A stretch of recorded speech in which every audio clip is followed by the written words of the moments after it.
Alors, je voudrais ce matin vous dire ce que le Seigneur m'a dit. Pourquoi devons-nous avoir confiance en Dieu? Pourquoi devons-nous faire confiance en Dieu? Bien-aimé, aujourd'hui seulement je vais aborder deux raisons pour lesquelles nous devons faire confiance en Dieu. La première raison, car Dieu n'est pas un homme, ni fils d'un homme. Voyez-vous? Nous devons faire confiance en Dieu parce que Dieu n'est pas un homme. Alléluia. Amen. Dieu n'est pas un homme. Voilà pourquoi tu dois lui faire confiance. Vous savez, lorsque la Bible dit Dieu n'est pas un homme, Dieu voudrait dire quoi? Dieu voudrait seulement dire que l'homme ne maîtrise pas tout. L'homme ne contrôle pas tout. Voyez-vous ça? Vous savez ça? L'homme ne sait pas tout. L'homme ne voit pas tout. Vous comprenez un peu ce que la Bible voulait dire? Amen. L'homme, il y a des choses qui l'échappent. L'homme, il y a des choses dont il est limité. Alléluia. Amen. Mais Dieu, lui n'est pas un homme. Lui est le créateur de l'homme. J'ai vu même lorsque le président Félix a dit ici, je veux faire de la RDC patati patata. Nous avons confiance. Mais il est un homme. Vous savez pourquoi? Il avait la volonté de faire. Mais le corona est venu et a plombé les économies. Voyez-vous? Dieu n'est pas un homme. Dieu, aucune situation ne le surprend. Non. Dieu, il n'y a aucun événement qui peut le surprendre et remettre en cause ce qu'il voulait faire. Non.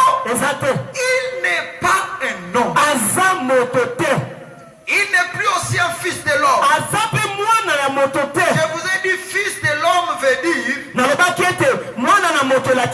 prophète. Dieu n'est pas prophète. Dieu ne prophétise pas. Mais Dieu parle. Or, lorsqu'il parle, la chose arrive. Est-ce que tu peux acclamer Dieu pour ça? Dieu ne prophétise pas. Dieu n'a jamais prophétisé. Dieu parle. Lorsqu'il parle, le prophète prend cette parole. Il relaye. Mais Dieu lui n'a jamais prophétisé. Dieu parle. Lorsqu'il crée la terre, la Bible dit Dieu dit que la lumière soit et la lumière fut. Non, Dieu ne prophétise pas. Dieu n'est pas de prophète. C'est ce que la Bible veut dire. Les prophètes peuvent être bloqués, mais pas Dieu. Les prophéties des hommes peuvent rater parce que les sentiments peuvent entrer. Mais Dieu, personne ne peut le faire. Il n'est pas un fils de l'homme. Non, il n'est pas prophète. C'est ça. Il n'est pas prophète. Écoute-moi. Daniel était prophète. Il a prié. Mais sa prière a été bloquée quelque part par le chef du royaume des Perses. Voyez-vous ça?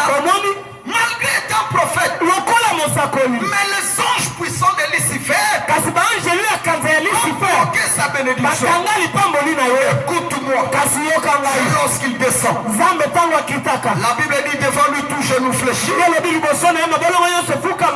les diables, même les démons, ils fléchissent devant lui. Dieu n'est pas fils de l'homme. C'est la vérité. Dieu n'est pas fils de l'homme. C'est dans Nombre 23, 19. Ce que je viens de dire, ça, là, c'est dans Nombre 23, 19. Si tu peux aussi prendre 1 Samuel 15, 29. Amen. Amen. Amen. Ça, ce sont des versets qui prouvent les choses que je viens de dire là. La deuxième de chose. Pourquoi devons-nous avoir confiance en l'Éternel? Je voudrais lire avec vous ces versets de la Bible. Psaume 139.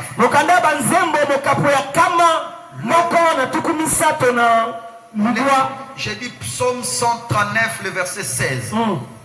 Je lis. Quand je n'étais qu'une masse informe. Une masse informe, masse. Quand tu te formes dans le ventre de on l'appelle une masse. Informe. J'ai dit Psaume 139, 16. Écoute. Écoute pourquoi tu dois faire confiance en Dieu. Psaume 139, 16. La Bible dit, ici, le roi David dit, lorsque j'étais une masse informe. Oh, j'aime ça.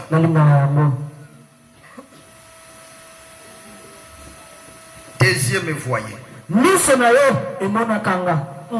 Alléluia. Mais les yeux de ta mère ne te voyaient pas. Je vais te dire une chose. Dieu a mis tes yeux depuis que tu étais dans le ventre de ta mère. Je vais dire ceci.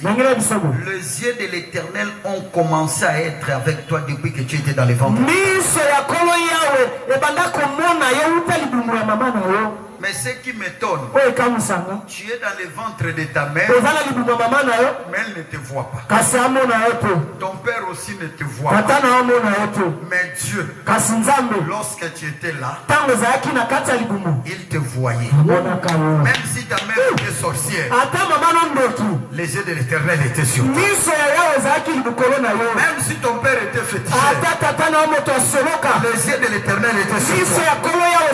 Voilà pourquoi même dans sa sorcellerie, il n'a pas pu te détruire.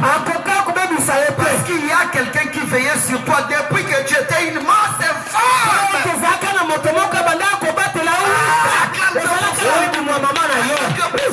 Voilà pourquoi je dis aux gens, lorsque ta mère te dit, tu m'appelles sorcière, si dans le ventre je voudrais te tuer, même lorsque tu étais bébé je pouvais te tuer. Tu ne saurais pas, parce que les yeux de l'Éternel étaient sur moi. Si tu voulais me tuer, tu entendais une voix te dire n'ose pas. Est-ce que tu peux acclamer ce Dieu là? Tu vis parce qu'il y a quelqu'un qui te regarde. Il y a quelqu'un qui veille sur toi depuis le sang de ta mère.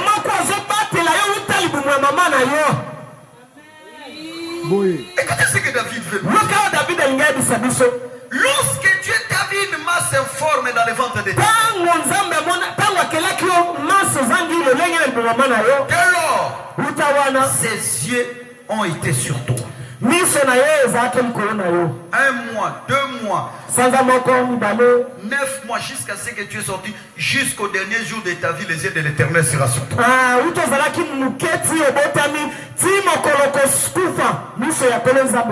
J'aime ça. J'aime ça. Est-ce que tu peux acclamer pour cette parole? J'aime ça. J'aime ça. Écoutez. Oh, il faut continuer ce verset. Et sur ton livre, tous inscrits. Le jour qui était fixé avant qu'aucun d'eux n'existe. Mikolo nyonso tu o ezalaka ya moete moko na mikolo wana ebanda koexister. Cela veut dire quoi? Elakisini. Lorsque l'Éternel t'a vu dans le ventre de ta mère, Tango kolo ya bamoni yo na libuma mama na yo. il a pris un livre Azu buku moko qu'on appelle le livre de vie. babenga yango buku ya bomo. Suivez-moi très bien. Landa Il a écrit ton nom. akomi kombo na yo. Écoute-moi. Yoka. Le nom que tu as là. Kombo ezana mwana. Si ton père a eu l'idée de te le donner parce que c'est l'Éternel qui l'a inspiré. Soki tata na azu likanisi ya kopesa yo yango eza po kolo ya wenda apesaki yo likanisi. Je ne sais pas si tu comprends ça. Amen. Écoute-moi. Yoka. Le nom que tu portes là. Kombo na yo wana babengilaka yo. Cette pensée venue d'Elohim. Likanisi wana euti epai na Nzambe. Je vais vous dire un homme dans la Bible. Nakoyebisa bino moto moko na Il Biblia. s'appelait Josué. Kombo na ye Yoshua. Vous connaissez Josué, non? Oyebi Yoshua. Josué veut dire qui sauvait. Elakisi mobikisi. Josué veut dire l'Éternel sauve. Elakisi ete kolo abikisaka. Mais avant cela, Kasi yango na yango. le nom de Josué était Osée. Kombo ya Yoshua. O-S-E-E. Ezalaka Oze na H liboso. Lorsque sa mère lui donnait le nom de Osée, Tango mama na ya pesi ye kombo ya Oze. Osée voulait dire sauveur. Oze elakisi mobikisi. Mais Moïse lui donna le nom de Josué, Moïse apesi ye kombo ya Yoshua. l'Éternel sauve. Kolo nde abikisaka. Moïse voudrait seulement dire quoi? Moïse alinga aloba nini? Ces noms sauveurs-là que Josué avait donné par ses parents, Kombo wana mobikisi oyo Yoshua apesaki epai ya boti na ye. ce n'est plus l'impact. Eza lisu na ntina te. Mais l'impact sera que ce Josué-là, ce Osée-là est devenu aujourd'hui l'instrument que l'Éternel utilisera pour faire entrer les enfants d'Israël dans les pays de Canaan. Kasi kombo wana ekokoma ekomi na ntina po ete ezali moto Nzambe akosalela po akangola bana ya Israele mobali na On Kana. lui donnera le nom de Joseph qui dit l'Éternel sauve. Vala tina apesi kombo ya Josue oyo elakisi ete nkolo abikisaka. Est-ce que tu peux acclamer Dieu pour ça? Acclame Dieu pour ça. Écoute-moi. Yoka. Je ne vais pas aujourd'hui aller très loin. Wana okemusika